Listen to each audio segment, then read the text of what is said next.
مسلمان لاکھوں نہیں کروڑوں کی تعداد میں ہنستے بستے نمازیں پڑھتے مطمئن. اللہ قرآن میں کہتا ہے ماں سوائے ان کے جن کا ہیلا وسیلہ سبیلہ نہیں سب گنہگار.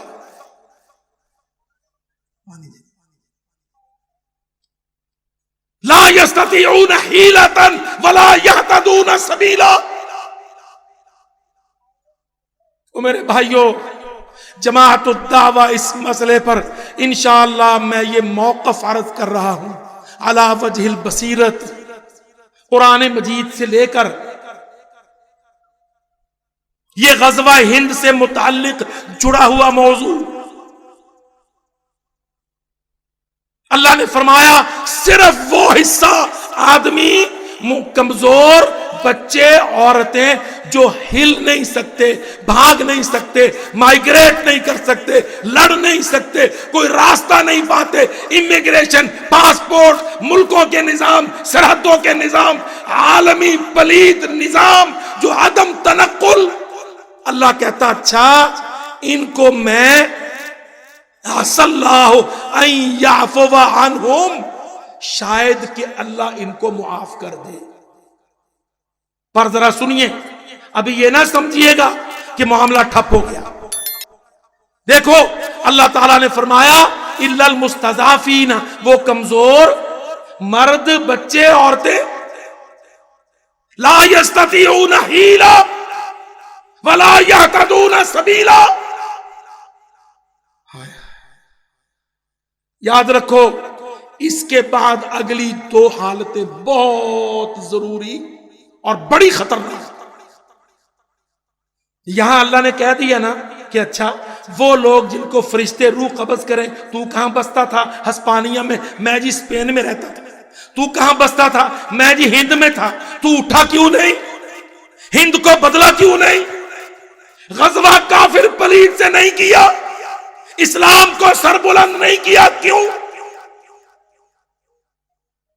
کنا مستضعفین فی الارض. یا اللہ تو جانتا ہے ہمارے تو پلے کچھ نہیں تھا، نہ بھاگ سکتے تھے نہ ہل سکتے تھے، یو این پلید کا عالمی نظام تھا، تو نے خود کہا ہے ہیلا نہیں تھا وسیلہ نہیں تھا. یہاں ان کو روک کر دوسری آیت پر چلو. اللہ کی قسم وَمَا لَكُمْ لَا تُقَاتِلُونَ فِي سَبِيلِ اللَّهِ وَالْمُسْتَضْعَفِينَ. اللہ کہتا اچھا پھر ایسے ملکوں میں بسنے والے تم اتنا تو کرو کم از کم کہ یہ تمہاری حالت ہو. یا اللہ نہ کافر کے ساتھ رہنا پسند کرتا ہوں، نہ ہندوستان کو جنم بھومی مانتا ہوں، نہ مادر وطن مانتا ہوں، نہ بنگلے کوٹھے دہلی مدرسے بنا کے چپکاؤں. اللہ تجھ سے کہتا ہوں کیونکہ میں کمزور ہوں. ربنا اخرجنا من هذه القرية الظالم اهلها. اللہ ان سے کہتا ہے اور میری محبت میں، عقیدے کی غیرت میں تم ہیلا وسیلہ مجھ سے مانگو، پھر تمہاری شاید معافی ہو جائے، کیونکہ ہیلا وسیلہ پھر میرے پر ہوگا، میں کرتا ہوں. اب ذمہ داری ادھر سے ادھر منتقل.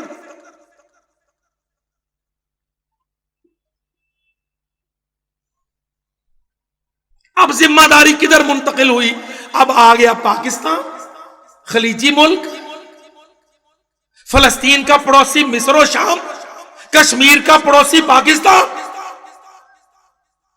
اسپین کے پڑوسی مغربی یورپ میں اگر کوئی صوبہ آزاد ہے تو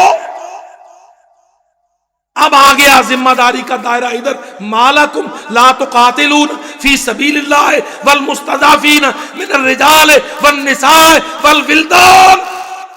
یہ جو سمجھ لیا گیا ہے نا کہ نہیں وہاں ذکی الرحمان نے، حافظ سعید نے، جماعت الدعوہ نے ایک بکھیڑا ڈال رکھا ہے، نہیں مولوی صاحب ایسی کوئی بات نہیں، ادھر ہم ہند میں ہیں ادھر ہم فلسطین میں ہیں، مسجدیں کھلی ہیں تم جاؤ نماز پڑھو. ادھر پاکستان میں کہہ دی نماز روزہ حج زکوٰۃ بنی الاسلام علی خمس، میرا عقیدہ میرا تمسک، آمین، رفع یدین، پکا اہل حدیث، جنت میں حور تیار کھڑی. نہیں، اللہ کی قسم مسئلہ ایسا نہیں ہے.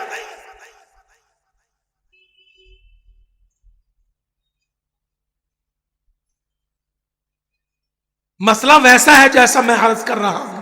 ذمہ داری اب کدھر منتقل ہو گئی؟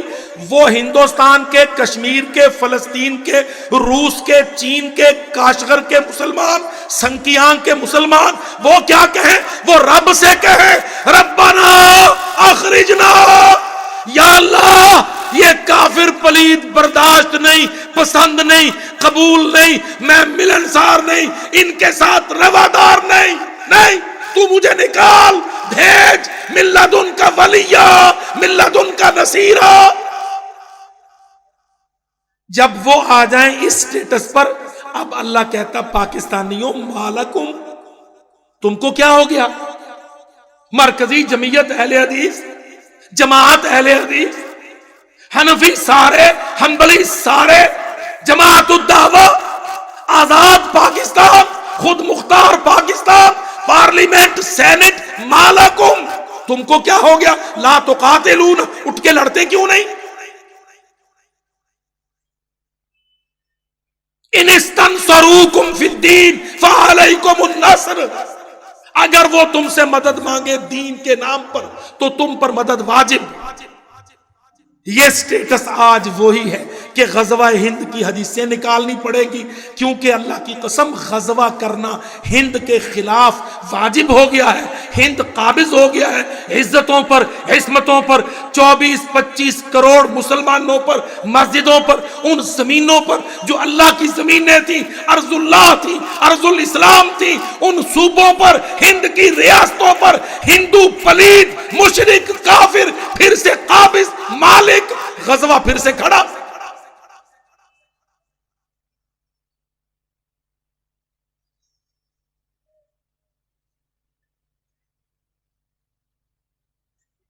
مسئلہ پھر سے اسی سنگینی کے ساتھ کھڑا۔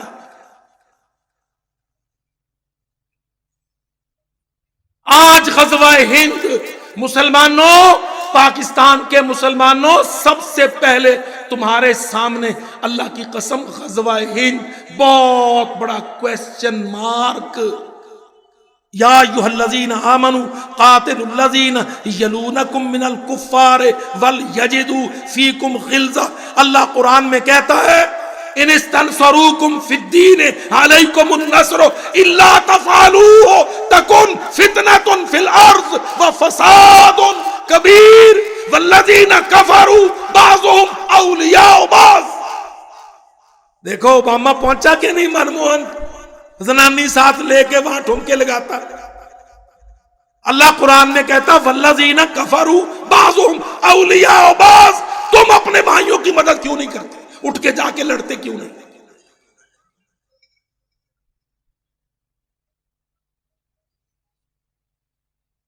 اچھا، ہمارے ذہن میں یہ تصور ہے عجیب سا کہ یہ جو نا جہاد کی آیتوں پر یہ حافظ سعید نے، ذکی الرحمان نے نصاب بنایا ہے، یہ دیکھو نا جی ہائپر کر دیتے ہیں بندے کو۔ ہمارے بہت سارے لوگ اے جی جہادی آیتیں ہی پڑھ دے نے، تو انو اور کوئی نہیں لب دیا۔ جہل کی بنا پہ نا، جہالت کی بنا پہ یہ باتیں کہی جاتی ہیں۔ اللہ کی قسم مسلمان جب جب اسلام کے ساتھ وابستہ رہا، اس نے ہمیشہ کرائسس مینجمنٹ قرآن سے لی۔ مسلمان جب جب اسلام سے وابستہ جہادی غیرت کے ساتھ، اس نے کرائسس مینجمنٹ قرآن سے لی۔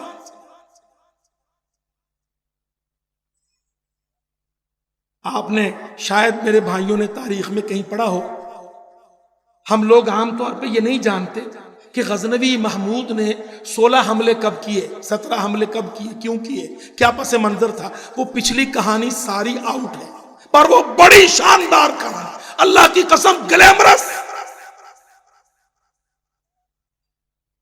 یہ بٹھنڈا ایک ریاست تھی، اتنی بڑی ہو گئی کمبخت بٹھنڈا ریاست کہ سرحد تک سارا پنجاب اور پشاور اور افغانستان کے سارے ذیلی حصے، سارے ریاست بٹھنڈا میں بیٹھا ایک جے پال راجا، نام اس کا جے پال۔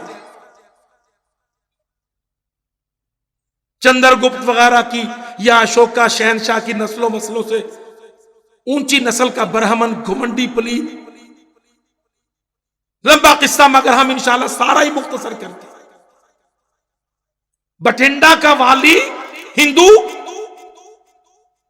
جے پال، اس کے من میں سودا سمایا کہ یہ افغانستان تو رولا پڑا ہے، اس کو میں پکڑ لوں تو سینٹرل ایشیا میرے سامنے کھڑا ہے. لاکھوں سوار اور لاکھوں پیادے اور ہزاروں ہاتھی، میں بالکل یہ تعداد کتابی کہہ رہا ہوں، لاکھوں سوار، لاکھوں پیادے اور ہزاروں ہاتھی لے کر افغانستان پر چڑھ گیا، رون دیا افغانستان کو.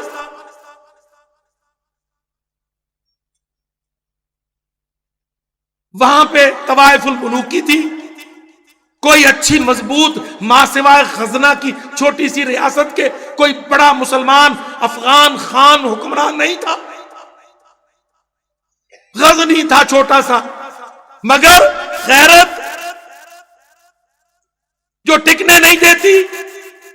محمود لڑا،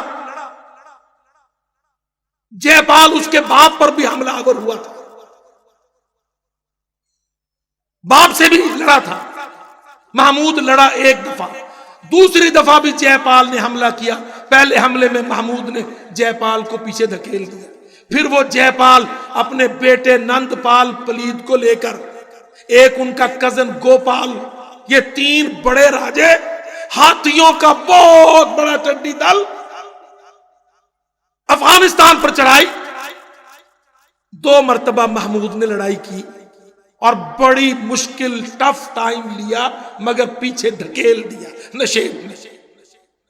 اور ایک مجلس بلائی ایسے جیسے یہ ہماری الحمدللہ تربیت کی مجلس امیر محترم نے بلائی. محمود نے مجلس بلائی کہ بھائی یہ تو بڑا خطرہ ہو گیا، یہ تو 2 دفعہ بھی آئے، 3 دفعہ بھی آئے، یہ تو ان کے عزائم بڑے خوفناک ہیں، ہاتھیوں نے بڑا نقصان کیا. افغانی ہاتھی کو نہیں جانتے تھے کیسے ڈیل کرنا. ہندو راجے ہاتھی کو ٹینک کے طور پہ استعمال کرتے تھے.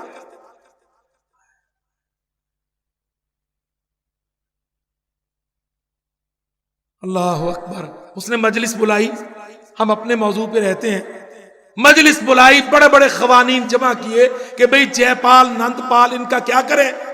سوار اب سردار لگے بولنے. کسی نے کہا وہ بہت بڑا ہند مہا بھارت، مت لڑو، پوچھو وہ کیا چاہتے ہیں، تحفے تحائف بھیجو، راستہ دو، آگے جانا چاہتے ہیں سینٹرل ایشیا میں نکال دو. ایسے میاؤں میاؤں والے بھی ہوتے ہیں. ایک اللہ کا بندہ کھڑا ہوا محمود کے سامنے، جس سے مجھے جب میں نے یہ روایتیں قصے پڑھے تو مجھے پتا چلا کہ اچھا جماعت الدعوہ کے کارکن تب بھی ہوتے تھے بحمداللہ. ایک کھڑا ہو گیا، محمود سے کہنے لگا میں کچھ عرض کروں. اس نے کہا کھلا مشورہ بول.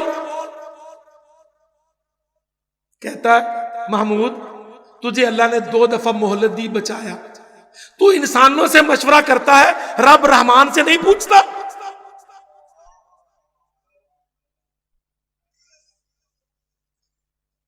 کہتا محمود خانوں سے، قوانین سے، انسانوں سے پوچھتا ہے، رب رحمان سے نہیں پوچھتا.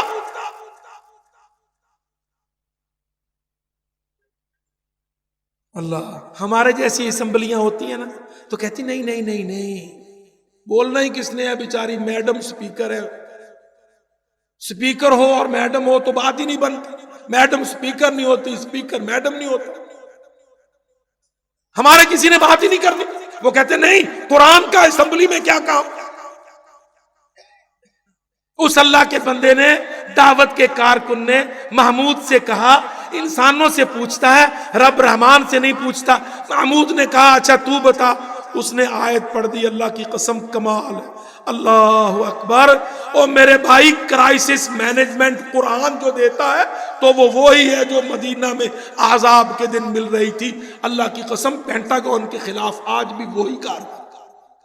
اس اللہ کے بندے نے کھڑے دربار میں محمود کی آیت پڑھ دی کہتا اللہ تعالیٰ قرآن میں کہتا قاتلو فی سبیل اللہ الذین یقاتلونکم ان قاتلوکم فاقتلوہم، وہ لڑنے آئے ہیں، یہ تجھے پٹی پڑھاتے ہیں، وہ بہت بڑے ہیں، تیرا اللہ تجھے کہتا ہے اگر وہ لڑنے آئے تو اٹھ کے ان سے لڑ۔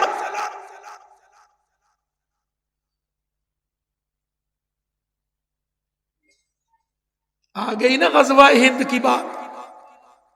3 دن کہتے محمود نے اس کی بات کے بعد سکتے میں خاموشی اختیار کی، مجلس برخاست کر دی، 3 دن سامنا ہی نہیں کیا کسی کا، تنہائی میں مراقبے میں غور و خوض میں رہا۔ چوتھے دن جمعہ تھا، جمعہ پڑھنے کے بعد کمانڈر بلا کے اعلان کر دیا جاؤ تیاری کرو، محمود ہندوستان پر حملہ کرے گا۔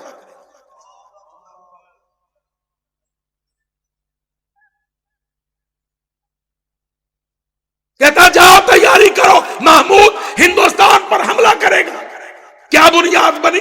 ان قاتلوکم فاقتلوہم قاتلوا الذین یقاتلونکم۔ میاؤں میاؤں تو کوئی ڈپلومیسی نہیں۔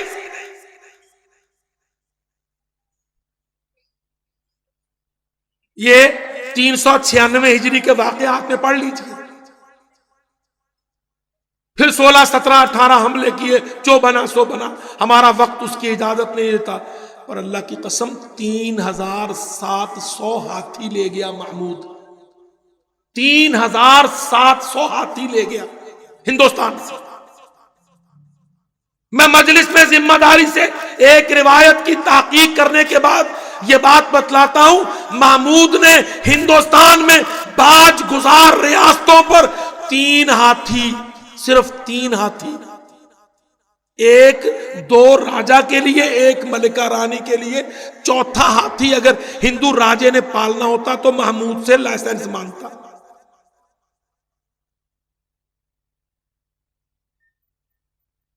کابل میں لے گیا 3700 ہاتھی۔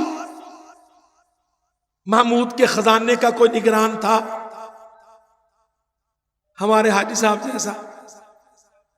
کہنے لگا محمود ہاتھیوں کے خرچے نے کمر توڑ دی، ہاتھی مصیبت پال لی۔ کہتا اچھا ہاتھی کا بڑا خرچہ ہے نا، مقابلہ کرا، ہاتھیوں کا مقابلہ رکھا۔ وہ مالیے کا نگران سمجھا کہ شاید مقابلے میں کچھ محمود حل نکال لے گا۔ مقابلہ ہوا، بڑے بڑے خطرناک ہاتھی لڑائے گئے، جو سب سے تگڑا ہاتھی جس نے سارے پچھاڑ دیے، کہتا اس مالیہ کے مسئول کو، کہتا میں اس ہاتھی کا نام محمود رکھتا ہوں، بول اس کو خرچہ دے گا کہ نہیں؟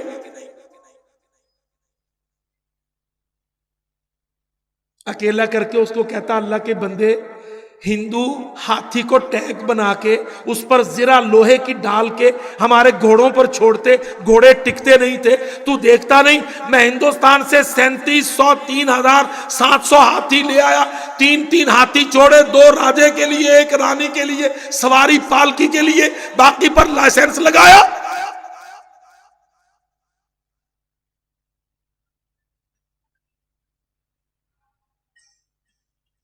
جو سب سے تگڑا ہاتھی نکلا اس کا نام محمود رکھا۔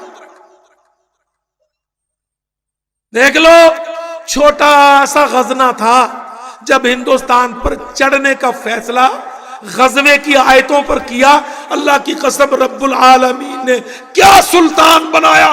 سارا افغانستان، سینٹرل ایشیا آدھا، سارا ہندوستان، بہار، بنگال محمود کے تابع۔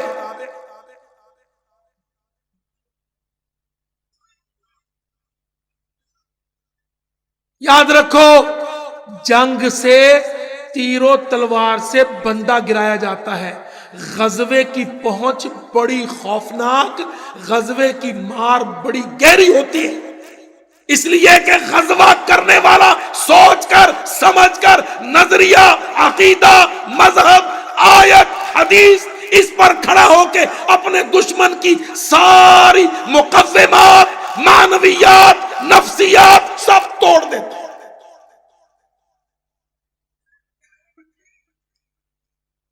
شہاب الدین نے سارے ہندوستان کو پکڑا، پرتھوی کو کاٹا۔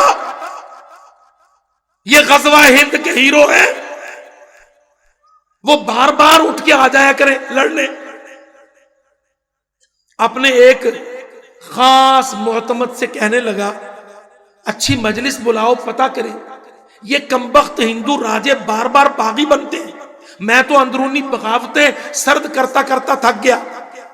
انہوں نے سوچ سمجھ کے مشورہ دیا، بتلایا، کہتے ہیں شہاب الدین اصل میں قبضہ سلطنت سلطہ تلوار کی دھاک تو تیری ہے، پرتھوی کٹ گیا ہے، پر دولت کرنسی منڈی ڈالر پاؤنڈ ہندو کا ہے، مال ہندو کا ہے، یہ راجے ان کے خزانے، یہ پنڈت برہمن کے ان کے مندر لدے ہوئے۔ کہتا اچھا کرتا ہوں ان کا علاج۔ چند ہفتوں کے بعد ساری ریاستوں میں پیغام چلا گیا شہاب الدین کے دربار سے، فلانی فلانی تاریخ تک جتنے راجے رجواڑے برہمن سارے بنیے اور مندروں کے پنڈت اپنا کل سونا دولت اشرفی جو کچھ مال محمود کے خزانے میں، شہاب الدین کے خزانے میں، ہر ریاست میں جو گورنریٹ ہے وہاں جمع کراؤ۔ یہ بلیک اینڈ وائٹ کی چیزیں ہیں، ہم آپ کے سامنے تاریخ سے اللہ کی قسم غزوہ نکال کے دے رہے ہیں، الغزو الاقتصادی جو شہاب الدین نے ہندو کے خلاف لڑا۔ کرنسی جمع کرو، کہتا ہے ان کے پیسے جمع کرو۔ اب بڑی مصیبت، لگے وہ بولنے، دیکھا اب آ گیا نا مال لوٹنے، مگر دھمکی سخت، سرکاری پیرے میں بڑے بڑے مالدار مہاجن پکڑے گئے، رجواڑوں سے کہا جمع کراؤ۔ وہ بڑے حیران کہ جو جمع کرانے جاتا ہے اس کو تول کے ناپ کے پوری سرکاری رسید دی جاتی ہے، اس کی اشرفیاں، اس چھاپے کی، اس سانچے کی، اتنے وزن کی۔ پھر لگے خسر پسر کرنے کہ اگر لٹیرا ہو تو رسید کیوں دے۔ 2 سال لگے، 2 سال، اللہ اکبر، 2 سال، بعض کہتے ہیں 2.5 سال، کچھ روایتوں میں یہ 3 سال سے اوپر بھی۔ بہرحال منادی پھر کروا دی کہ شہاب الدین کا حکم ہے، سلطان معظم سلطان ہند کا حکم ہے، ہندوستان کی ریاستوں کے رجواڑوں نے، مہاجنوں نے اور مندروں کے پنڈتوں نے جو جو دولتیں جمع کرائی تھی اپنی اپنی رسید دکھا کے وصول کرو۔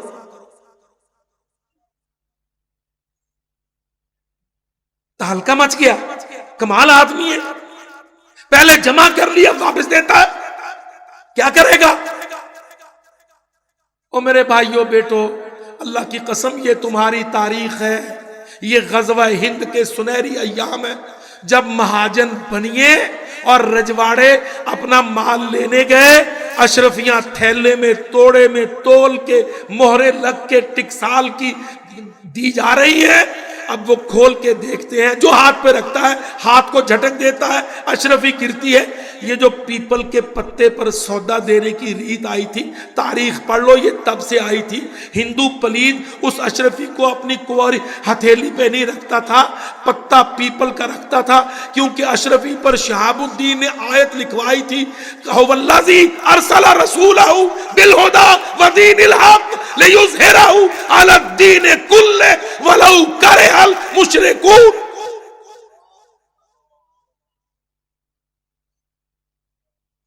اب کہتا دیکھ اللہ کی قسم میرے بھائی، دیکھ غزوہ۔ شہاب الدین چیلنج کر کے کہتا پنڈت وہ ہندو رجواڑے اب چل۔ بڑے دائرے میں یہ آیت لکھی، چھوٹے دائرے میں السلطان الناصر الدین اللہ شہاب الدین محمد غوری۔ 1982 میں نوائے وقت نے اس اشرفی کا عکس بھی چھاپا تھا، امیر محترم کے بھی حافظے میں محفوظ ہوگی یہ روایت نشان۔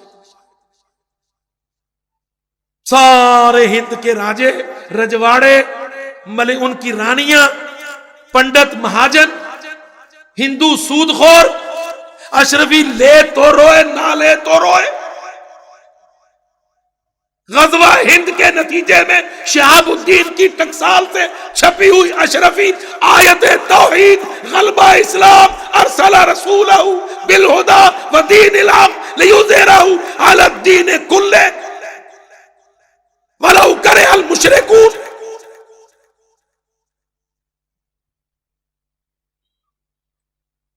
یاد رکھو حرب جنگ اور غزوہ میں یہی فرق ہے. وہاں سلطنت حکومت قوت دولت یہ پیش نظر ہوتا ہے، پر اسلامی غزوات میں اسلام سامنے اور اسلام کو سمجھنے والا غازی وہ اپنے دشمن کی ایک ایک نفسیات کو توڑتا. آپ بھی کہیں گے تو لمبا وقت لے رہا ہے. شہاب الدین نے ایک اور کام کیا. اللہ نے بیٹا نہیں دیا تھا، سارے جانتے ہیں. ایشیا کوچک اس کا تھا، افغانستان اس کا تھا، ہندوستان سارا اس کا تھا، پر اللہ پاک نے بیٹا نہیں دیا تھا. غلام تھے، اس نے بیٹے بنا کے پالے تھے.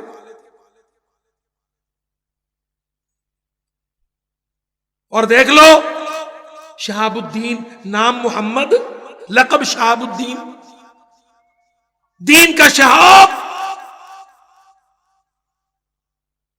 دہلی میں قیام کرتا، حکم نامہ جاری کر دیا، جتنے ہندو رجواڑے ہیں راجے اپنی اپنی ریاستوں میں نہیں رہیں گے، مجھے بڑے پیارے لگتے ہیں، یہ دہلی میں ہاسٹل بنا دیا ہے، میری آنکھوں کے سامنے رہیں گے.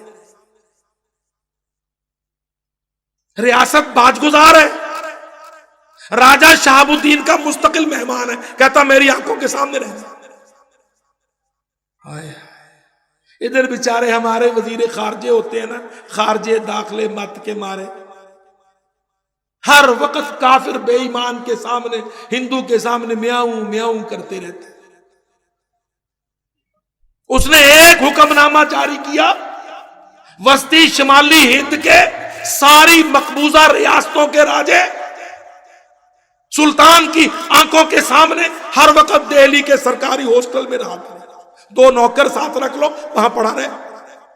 اچھا وہ کمبخت آپس میں اکٹھ کرتے، کہتے بڑی ذلت ہوئی، پرتھوی کو مار دیا اس نے، ہم سب کو تھلے لگا دیا، اب نہ کچھ بنتا ہے، کیا کریں. آخر طے پایا کہ چپ کر کے اس کی خدمت میں رہیں، خوشامد کریں. آخر اس کا بیٹا نہیں ہے، یہاں اس نے ماننا نہیں ہے، یہ جاتے افغانستان ہی ہے، پھر جب جائے گا تو کچھ دے جائے گا. پلاننگ کی، لگ گیا جوتیاں سیدھی کرنے. سلطان سفر پہ جاتا ہے، ہندو رجواڑے جوتیاں اٹھاتے. ہم بہت مختصر کرتے ہیں. جانے کا دن آ گیا. شہاب الدین کا تقریباً اندازہ تھا کہ یہ سفر آخری ہے، اس کے بعد ممکن ہے ہندوستان نہ آئے. اعلان ہوا سلطان معظم فلانا دن سفر کریں گے، فجر کی نماز جامع مسجد میں پڑھیں گے، اس کے بعد ملاقات ہوگی، سفر ہوگا. اب نماز کے لیے شہاب الدین مسجد میں، ریاستوں کے لیے لالچی منموہن کے دادے پردادے مسجد کی سیڑھیوں میں لالچی. اور یہ بے ایمان جو آج تم سے کہتے ہیں کشمیر کا نام نہ لو، اللہ کی قسم غزوہ ہند کے بڑے شاندار ہیرو شہاب الدین کے سامنے منموہن کے دادے پردادے لالچ میں کھڑے تھے کہ جاتا ہوا بھیک دے جائے گا کچھ.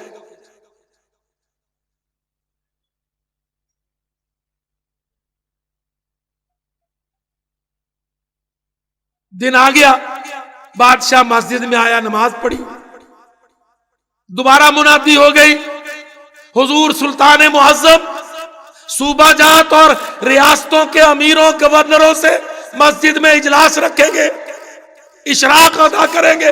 2-3 اوپر تلے حتیٰ کہ ظہر ہو گئی. ظہر کی نماز ادا کی، سیڑھیوں سے سواری لگ گئی. شہاب الدین نے نکلنا تھا، جب سیڑھیاں اترتے اترتے نیچے پہنچا، دیکھا منموہن کے کتنے ہی پردادے منہ سے رالیں ٹپک رہی ہیں، آنکھوں سے مایوسی ہے، سامنے کھڑے ہیں. اس نے کسی کے کان میں کہا، وہ دوڑا گیا اندر سے قطب الدین کو لے کے آیا. قطب الدین ایبک نام تھا، قطب الدین لقب تھا. دوسرا اس کا داماد قباچہ نام تھا، ناصر الدین لقب، جس کو ایشیا کوچک دیا. تیسرا یلدوز تھا، لقب تاج الدین، نام یلدوز. دین ناصر الدین، قطب الدین، تاج الدین، شہاب الدین. قطب الدین کو بلایا ایبک کو، مسجد کے اندر سے طلب کیا، سیڑھیوں پر اس کا ہاتھ پکڑ کے کہنے لگا میرا یہ غلام میرے بیٹے کی جگہ ہے، میں نے اس کو پالا، ہند کا وارث یہ ہے. ڈومیسائل اس کا ہند کے باہر کا، وارث وہ ہند کا.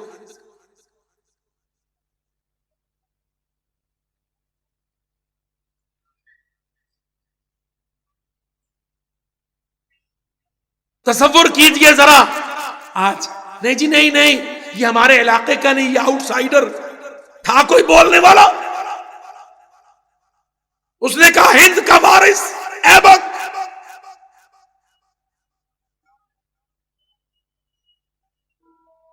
کتنی سمجھ تھی اللہ کی قسم کہ نہیں غزوے کر کے حاصل کیا ہے، ان پلید راجوں کو دے دیں.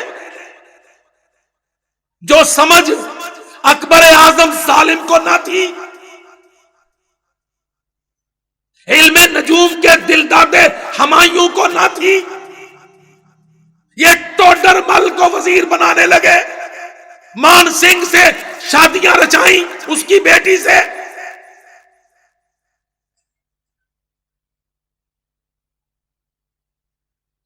غازیوں کو سمجھتی غزوہ ہند کی. کہتا نہیں ہندوستان کے راجے جائیں بھاڑ میں، میرا غلام ایبک، لقب قطب الدین، منصب وارث ہند، حاکم ہند.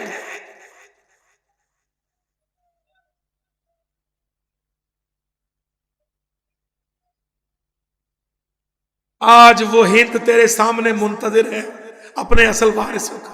اللہ کی قسم میرے بھائیوں، آج وہ ہند منتظر ہے اصل وارثوں کا.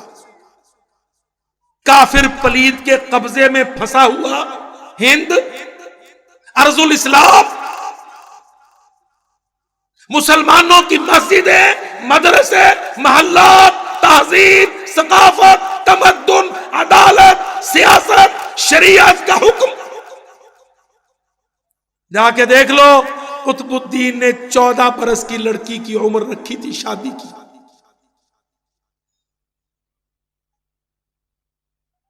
بیوہ ہندو ہوتی یا مسلمانوں کی، 3 سال اگر بیوہ بیوگی میں رہ جاتی، نکاح نہ ہوتا، قطب الدین اپنے گورنر کو، اپنے حاکم کو، کوتوال کو پکڑ کے لٹکا دیتا کہ تو اس علاقے میں بدکاریوں کا افشا چاہتا ہے.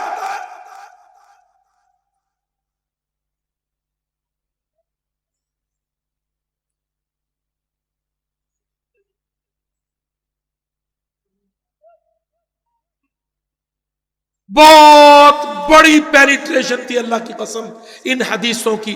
عصابتان من امتی احرزہم اللہ من النار، عصابت تغزو الہند و عصابت تکون مع عیسی ابن مریم. ہاں البتہ ایک روایت اس بارے میں جو حضرت ابو ہریرہ رضی اللہ عنہ سے بہت ساری کتب میں مروی ہے. دوسری حدیث، یہ حدیث جو ہم نے پہلے آپ کے سامنے رکھی، عصابتان، یہ سونا ہے، سچی سنہری.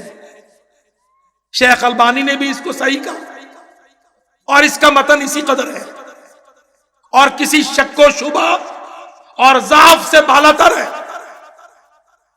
اور صحیح تغزو الہند. البتہ دوسری روایت جو اس بارے میں حضرت ابو ہریرہ رضی اللہ عنہ سے مروی ہے، اس روایت میں نے اس کو دیکھا اور اس کے جتنے طرق ہمارے ساتھ ملے، حاصل کیے، پڑھے، کوئی بھی طریق اس کا مقال سے، اعتراض سے، ضعف سے خالی نہیں ہے. اور اہل الحدیث کا جو مسلم قاعدہ ہے محدثین کا، وہ قاعدہ کیا ہے کہ ضعیف حدیث کو قبول نہیں کرتے. اور آپ کو پتا ہے ہمارے حافظ عبدالسلام صاحب حفظہ اللہ، وہ تو اس میں بہت طاقتور پہرے دار ہے۔ حدیث ابی ہریرہ رضی اللہ عنہ جس کے بہت سارے متن مروی ہیں مختلف، حدثنا بقیۃ بن الولید عن صفوان عن بعض المشیخۃ عن ابی ہریرہ رضی اللہ عنہ۔ اس کے تو پڑھنے سے ہی امیر محترم اور دیگر اساتذہ کرام اور میرے طالب علم بھائی، عن بعض المشیخۃ عن ابی ہریرہ رضی اللہ عنہ قال قال رسول اللہ صلی اللہ علیہ وسلم وذکر الہند فقال لیغزون الہند لکم جیش یفتح اللہ علیہم حتی یأتوا بملوکہم مغللین بالسلاسل یغفر اللہ ذنوبہم فینصرفون حین ینصرفون فیجدون ابن مریم بالشام۔ یہ اس کا متن جس میں بیان ہے، حضرت ابو ہریرہ رضی اللہ عنہ سے کہتے ہیں اللہ کے رسول نے فرمایا کہ ایک لشکر تمہارا ہند سے غزوہ کرے گا، اللہ تعالیٰ ان پر فتح نازل کرے گا، حتیٰ یأتوا بملوکہم مغللین بالسلاسل، یہاں تک کہ وہ ہند کے بادشاہوں کو بیڑیوں میں جکڑے ہوئے لائیں گے۔ یغفر اللہ ذنوبہم، اللہ تعالیٰ ان کے گناہ معاف کرے، فینصرفون حین ینصرفون، جب وہ جہاد ہند سے پھریں گے، فارغ ہوں گے، واپس ہوں گے بادشاہوں کو بیڑیوں میں جکڑ کر، یجدون ابن مریم بالشام، تو وہ پائیں گے کہ عیسیٰ علیہ السلام شام میں ظاہر ہو گئے۔ قال ابو ہریرہ ان انا ادرکت تلک الغزوۃ بعت کل طارف لی وطالد وغزوتها۔ یہ متن ہے حدیث کا، اور اس میں نکارت بھی ہے اور ضعف ہے اور اس میں مجاہیل ہے، اور متن کے اندر معنوی حوالے سے بھی نکارت ہے۔ حضرت ابو ہریرہ فرماتے ہیں کہ اگر میں نے وہ غزوہ پایا تو میں اپنا پرانا نیا سارا مال بیچ باچ کے اس غزوہ میں شامل ہو جاؤں گا۔ فَإِذَا فَتَحَ اللَّهُ عَلَيْنَا وَانْصَرَفْنَا، جب اللہ ہمیں فتح دے دے اور ہم واپس لوٹیں، فانا ابو ہریرۃ المحرر یقدم الشام فیجد فیہا عیسی ابن مریم فلأحرصن ان ادنو منہ فاخبرہ انی قد صحبتک یا رسول اللہ۔ قال فتبسم رسول اللہ صلی اللہ علیہ وسلم وضحک ثم قال ہیہات ہیہات۔